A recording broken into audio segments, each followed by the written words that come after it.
where people feel safe and accepted. Also, the ACLU has called for $2.8 billion in school renovations. What is your plan to ensure our school buildings are state-of-the-art? First off, I'd like to address the school buildings first. I believe we do need to invest in school buildings, but before we put a lot of money into school buildings, I think we need to invest in the people in the buildings. We need to put money into quality teachers. We need to put money into the students. We can't keep putting all of our money into school buildings and facilities. I think the only way we can start to get back to the basics of doing those things that are important to the citizens of Baltimore, particularly to the young people in our city, is to go back to the plan that was approved. The reality is this: it's not just the educational system by itself. It's coordinating efforts between the DHCD, the Department of Housing and Community Development. What is your plan to ensure that the lesbian, bisexual, gay, transgender community is safe and respected? As Mayor of Baltimore City, I will treat it the same as the good senator said, that I will see that people get equal protection under the law. I think at the end of the day, as mayor, I want to make sure that the laws, the rules of the city of Baltimore are enforced. I want to lead by example in terms of how I treat individuals, in terms of how I hire within the city of Baltimore, in terms of doing the right things from City Hall and within our neighborhoods. In 1986, there was a bill before the City Council to add sexual orientation to the discrimination law in the city. As a member of the City Council, I voted for it. The bill didn't pass.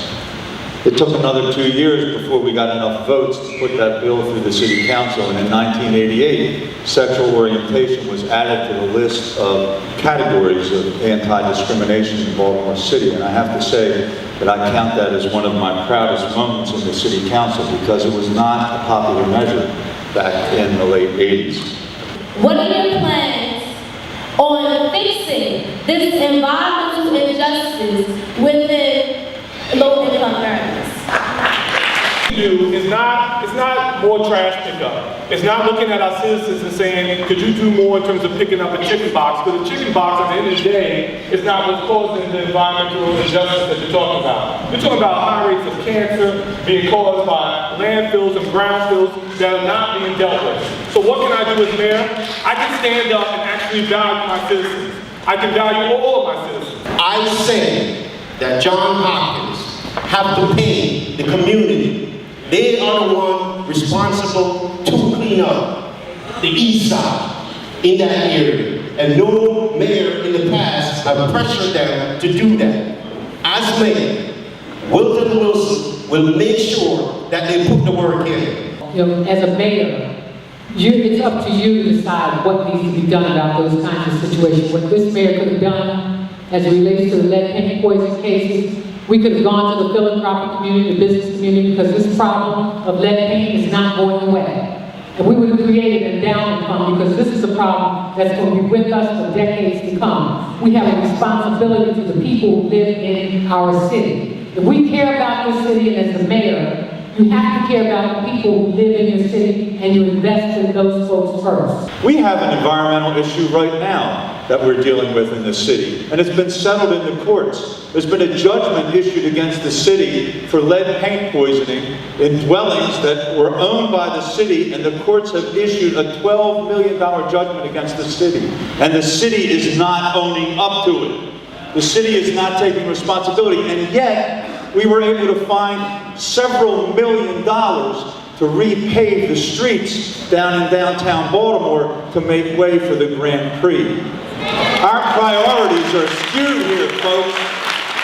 We need someone who's going to take responsibility. And as mayor, I will take responsibility for that. I assure you that we would own up to the responsibility that we have to pay those families what they're due, and the courts have told us, and not stand behind the excuse, oh, well, we don't have any money. This summer, youth workers was not able to provide jobs for everyone who wanted them. So, my question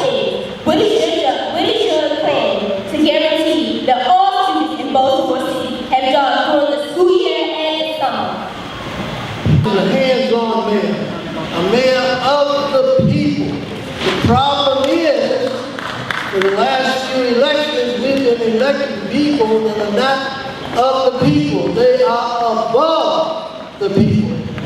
We need a mayor that we can see, we can touch, we can talk to. You know, if someone would tell me, because it's hard for me to understand, I just don't know, where do they disappear after they elect?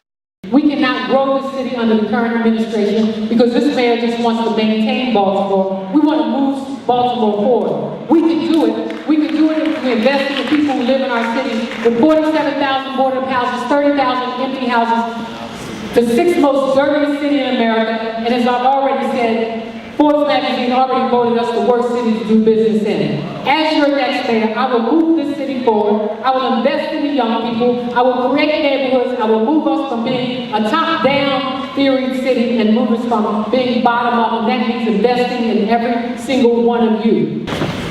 I think it's very important for young people to have a summer job. Not only does it give them a little bit of money, but it helps keep them disciplined during the summer so they're ready to go back to school. Each job in the city costs $1,200. So for $1,200, you can sponsor a job. So for $1.2 million, you can fund 1,000 jobs. This year we have 5,300 jobs funded. What a woeful disappointment. Did you see a campaign citywide raising money that said, this is our goal. We're going to raise money for 10,000 jobs this year.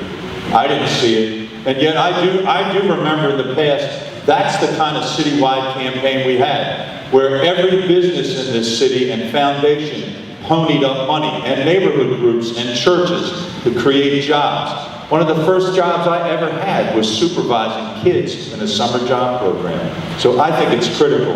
And I didn't make this pledge whimsically, but I pledged that if I'm elected mayor, I'm going to donate $12,000 a year. I'm going to fund 10 jobs every year because I think it's that important to give kids something to do during the summer and earn some money. And we really appreciate it. Thank you.